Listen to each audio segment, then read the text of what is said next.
Andrea, thank you so much for joining our podcast this month. And I would like you to start by introducing yourself.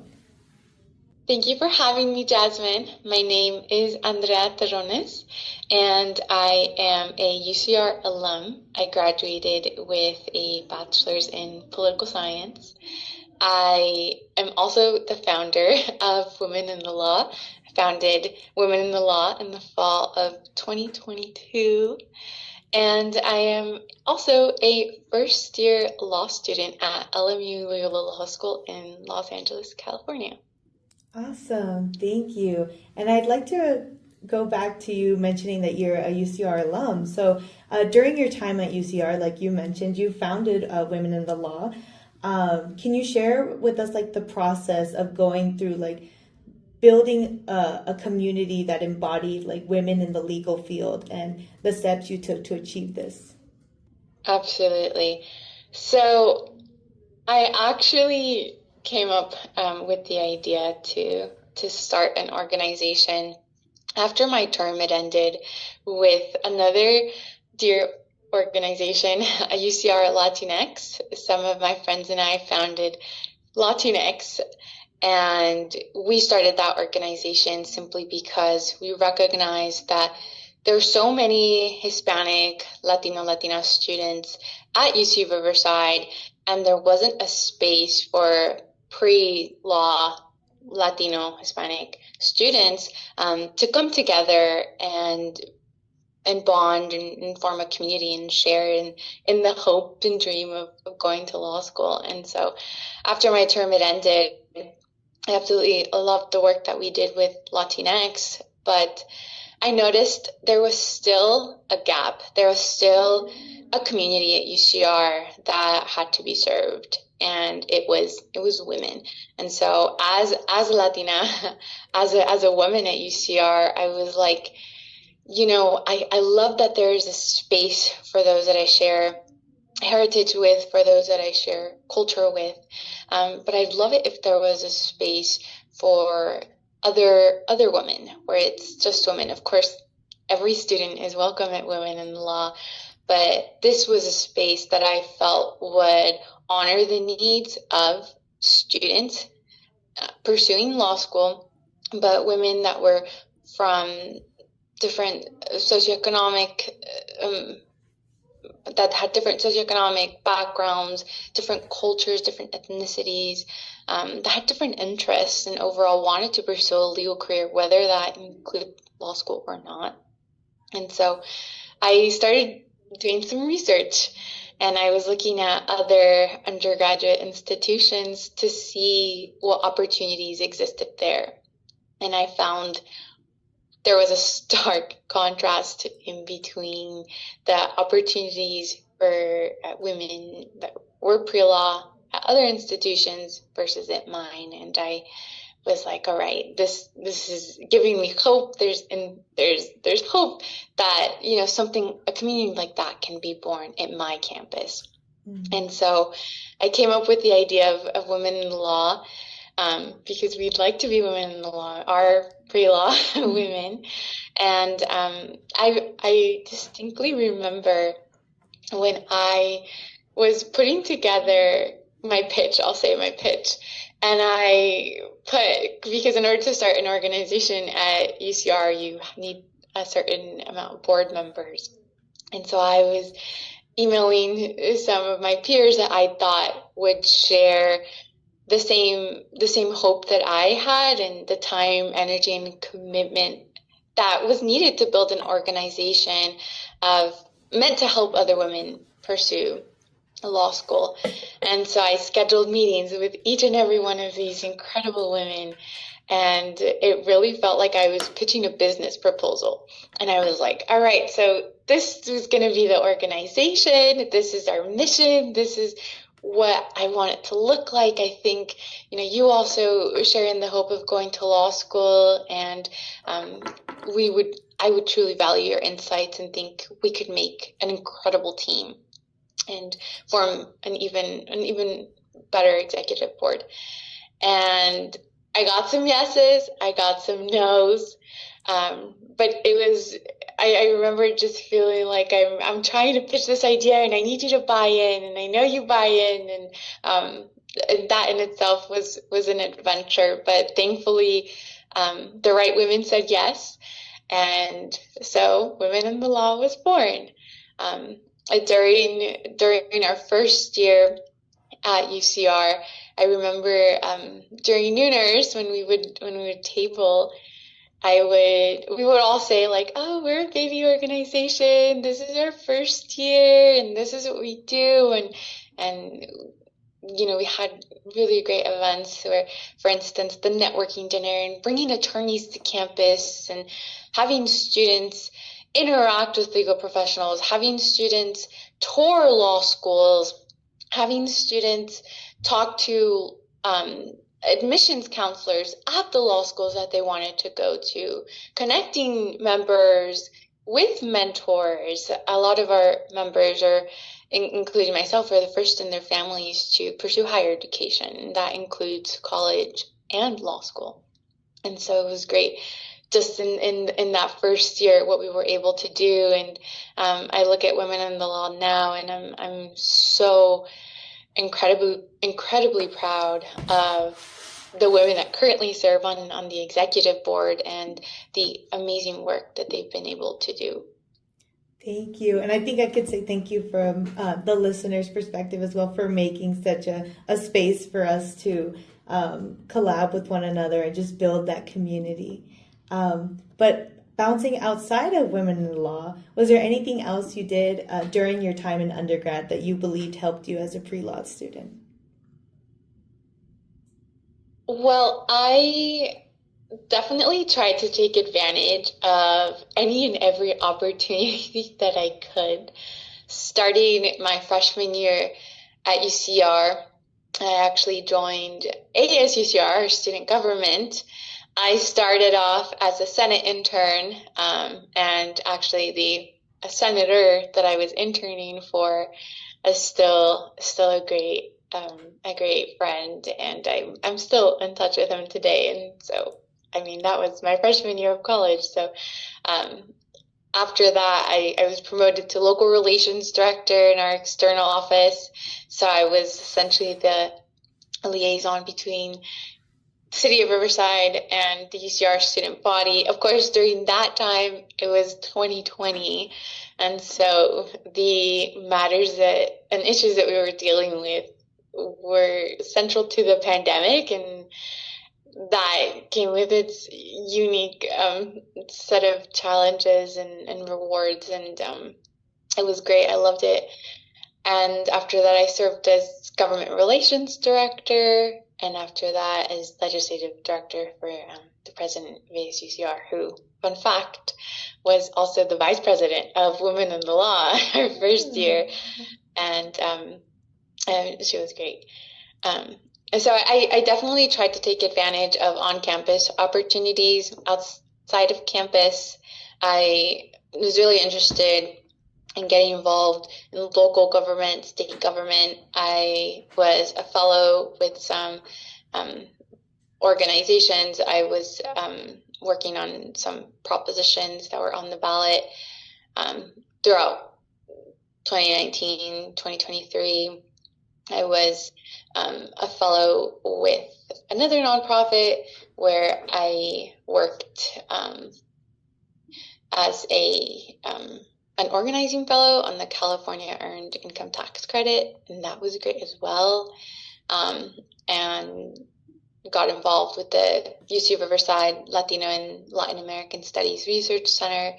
So these are just some jobs and positions that really taught me a lot about networking, about teamwork, about using my degree, what political science does outside of academia, and those are great opportunities.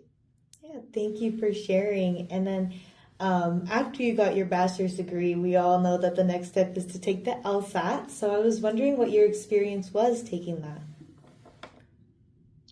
So the LSAT was a unique exam. When I was studying, I was working full time, and so I would clock out of work and go to a local coffee shop and study for 2 to 3 hours every day. And so work all day, study at night, and repeat, and work, study, repeat, work, study, repeat. And so the LSAT really tests how well you're able to manage your time, and it really tests how committed you are.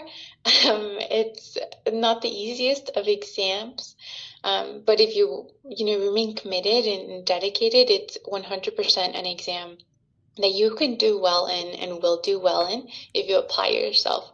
And so I was fortunate enough to get accepted into the UC Irvine Pre-Law Opportunity Program, and I was able to receive an LSAT course through UCI POP, and that course helped me tremendously, especially when you're the first in your family to pursue law school. I didn't even know what the LSAT was when I started college, and I was like, wow, this test is kind of important for law school admissions. And so I'm grateful to UCI POP for providing me with that resource. But studying for the LSAT, it was a unique adventure. It gets fun. When I took it, we still had the logic games. I don't believe they're around anymore, but the logic games are great. And I find that everyone studies differently. So I know you had mentioned any advice that I could give when it comes to studying for the LSAT. Everyone studies differently. I would say if there is a study method that has proved to be successful for you in the past, it doesn't hurt to repeat. Mm-hmm. If you find that study method, for whatever reason, isn't working, definitely try other LSAT-centered study methods. Ultimately, it comes down to what works for you and what you. If one method does work and you find that you've improved on a section, or there are certain questions that you're actually getting right and you're understanding the concept, definitely stick to it. And if you have the means to work with a tutor, that's also great because they're able to give you personalized advice. Mm-hmm. And if also you're able to apply to a pre-law program that can provide an LSAT course, I fully recommend applying to a pre-law program. Awesome. Thank you so much for your advice. And once you finished the LSAT, how was your law school application process like? Applying to law school, to be honest, felt daunting because by that point, I had already taken the LSAT. My personal statements were at a point where I felt comfortable enough to use them in my application, and I felt ready. It definitely takes a lot of thought and effort, especially when you're deciding what schools you want to apply to, when you're deciding where am I going to live for the next 3 years. And it's a very personal decision. Mm-hmm. And so I was grateful enough to have the support of my family and some really great mentors that I had met at UCR and after I graduated from UCR that were able to provide some guidance on the law school admissions process. And for those who are currently applying or are interested in applying, I definitely recommend creating a timeline that is a living document, that is not set in stone. Planning out when you're going to study for the LSAT, when you're going to work on your personal statements, when you're going to start editing your personal statements, applying for fee waivers, taking into consideration the cost of applying to law school. If you apply to fee waivers, most schools are pretty generous. I believe LSAC also has a program where you can apply to fee waivers depending on your income. Don't quote me on that, but I believe I've heard of the program.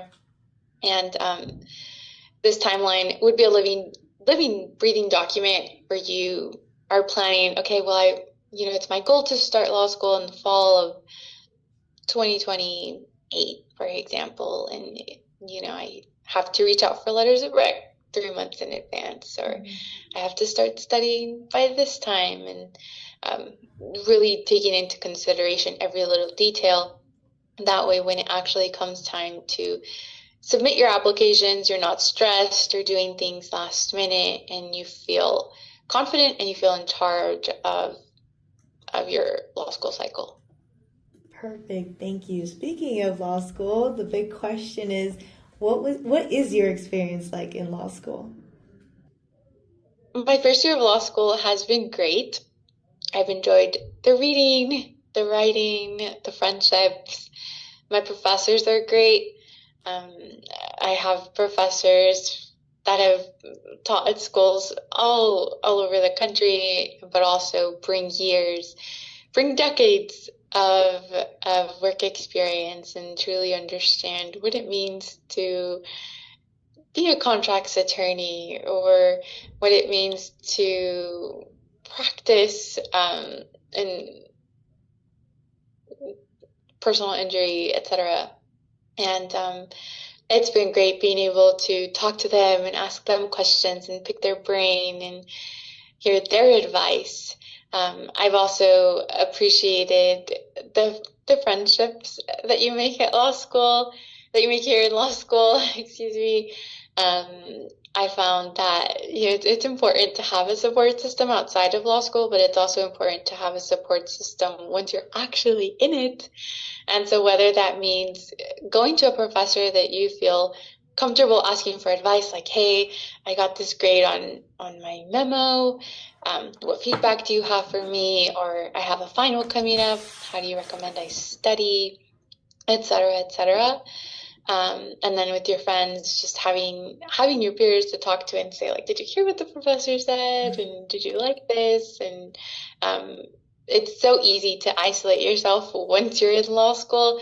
And so that's why it's important to have a support system within law school as well. But it's been great. I love it, and I'm excited for the next 2 years. Awesome. I know some people are also excited to start that process and get into law school, so I appreciate you sharing your experience. And then I was also wondering if there's anything you've done outside of law school that you believe has helped you further pursue your law degree.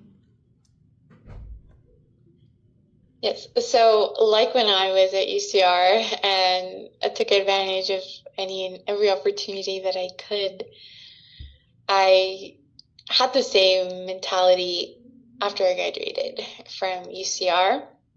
And so the year after I graduated, I was working at a personal injury law firm in their pre-litigation department. I loved it. I was interacting with clients on a daily basis. I had my own caseload, and truly just learning the ins and outs of personal injury and what it means to pursue a claim, what it means to collect the necessary documents, what it means to work with attorneys, and what attorneys actually do in their day-to-day, and which is not something that you see every day or even that is easy to find.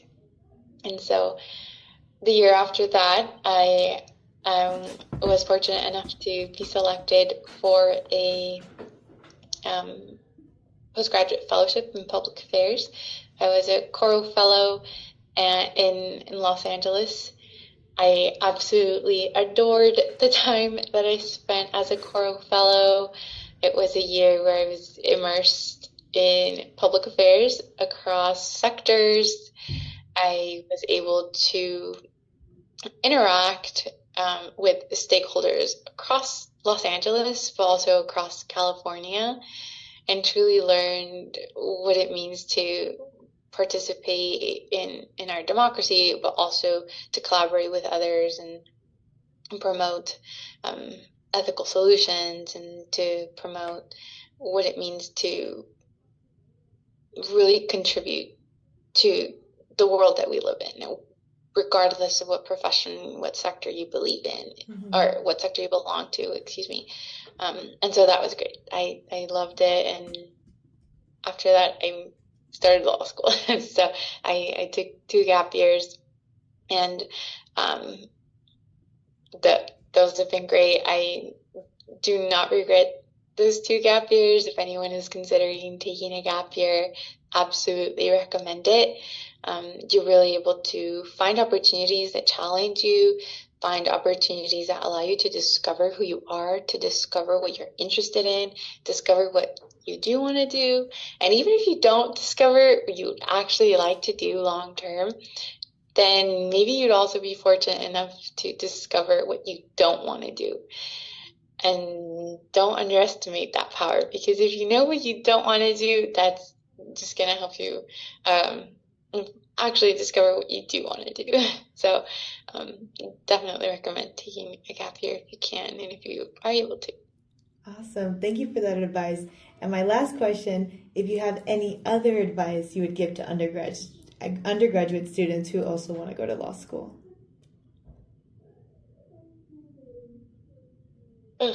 Great question. I think it's a question that comes with many truths.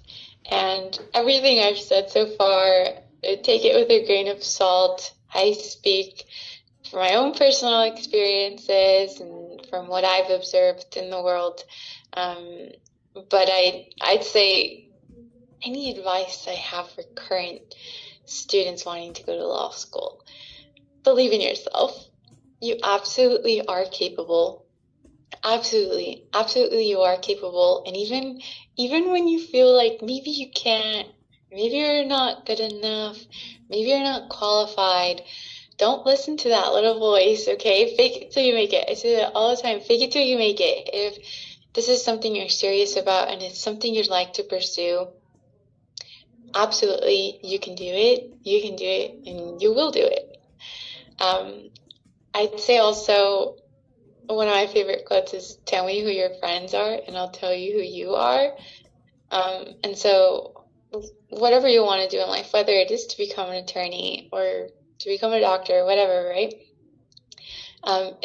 Ultimately, who you surround yourself with plays a huge role in the person that you become. And so if you hang out with 5 people that are liars, you might be the 6th liar. And if you hang out with 5 people that are millionaires, you might be the 6th millionaire. And which goes to show, really be considerate of who you spend your time with, who you take advice from, who you talk to on a daily basis. Do they inspire you? Do they motivate you? Do they support you? Or on the contrary, if they don't, maybe reconsider what it looks like to have supportive people in your network, because ultimately, that relationships and that we have and that we dedicate our time to greatly influence the people that we become. And it's always great to have a supportive system where you can go to someone and say, hey, I have this question, can you please help me? Hey, I was accepted here and accepted here, where do I go? Or hey, I have this personal dilemma, what advice do you have for me? And vice versa. It's like, what kind of person are you for others? And so definitely, take into consideration who you surround yourself with. I also say to be ambitious and embrace rejection. If you're ambitious, rejection will be your friend. And I have a short anecdote. I have a friend of a friend who he applied to, I believe, over 60 graduate programs, not law school, but over 60 graduate programs. And out of all of those, only one accepted him. Only one. And that was that's perfectly fine. You only need that one yes. You only need that one acceptance. You only need one, and you're in. If a door opens, take it. And so when you are ambitious, when you have dreams, it's natural that you're going to try at something and you're going to fail. And there's this quote I've seen circulating in social media, and that it goes something along the lines of, and if the weight of failure visits you, carry it as proof that you tried. And wear that badge of rejection, wear that badge of failure, like, I tried, and I'm going to try again if it doesn't work out. And if it doesn't work out the second time, I'm going to try again. And I'm going to try again and again and again and again. I'm going to try as many times as I need to in order to make my dream a reality. And so I say, be ambitious and embrace rejection. Don't be scared of getting rejected. You learn a lot more we learn a lot more from our failures, I dare to say, than our successes. So be ambitious 1,000% and embrace rejection. I keep repeating it because it's so important. It's so important. Don't be scared of getting rejected. Embrace it. And believe me, everything will work out. Everything will work out. Awesome. No, I appreciate you solidifying that. I feel like sometimes we always think of the positive, which is good, but sometimes you will get rejected. But I truly do appreciate you taking the time to speak to us and rejoining WITL just a little bit until we see you again.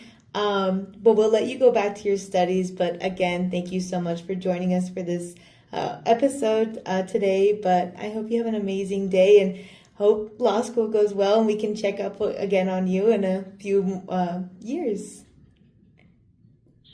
Thank you, Jasmine. It was a pleasure. Thank you for your time. And if any women in the law member ever has any questions about the law school application process, the LSAT, or I guess even now 1L year, please feel free to use me as a resource. I'm here. I absolutely do not mind you sharing my contact information. But I'm here as a resource. If I can be of help, I'm happy to. And I wish you the best of luck this winter quarter. Thank you so much.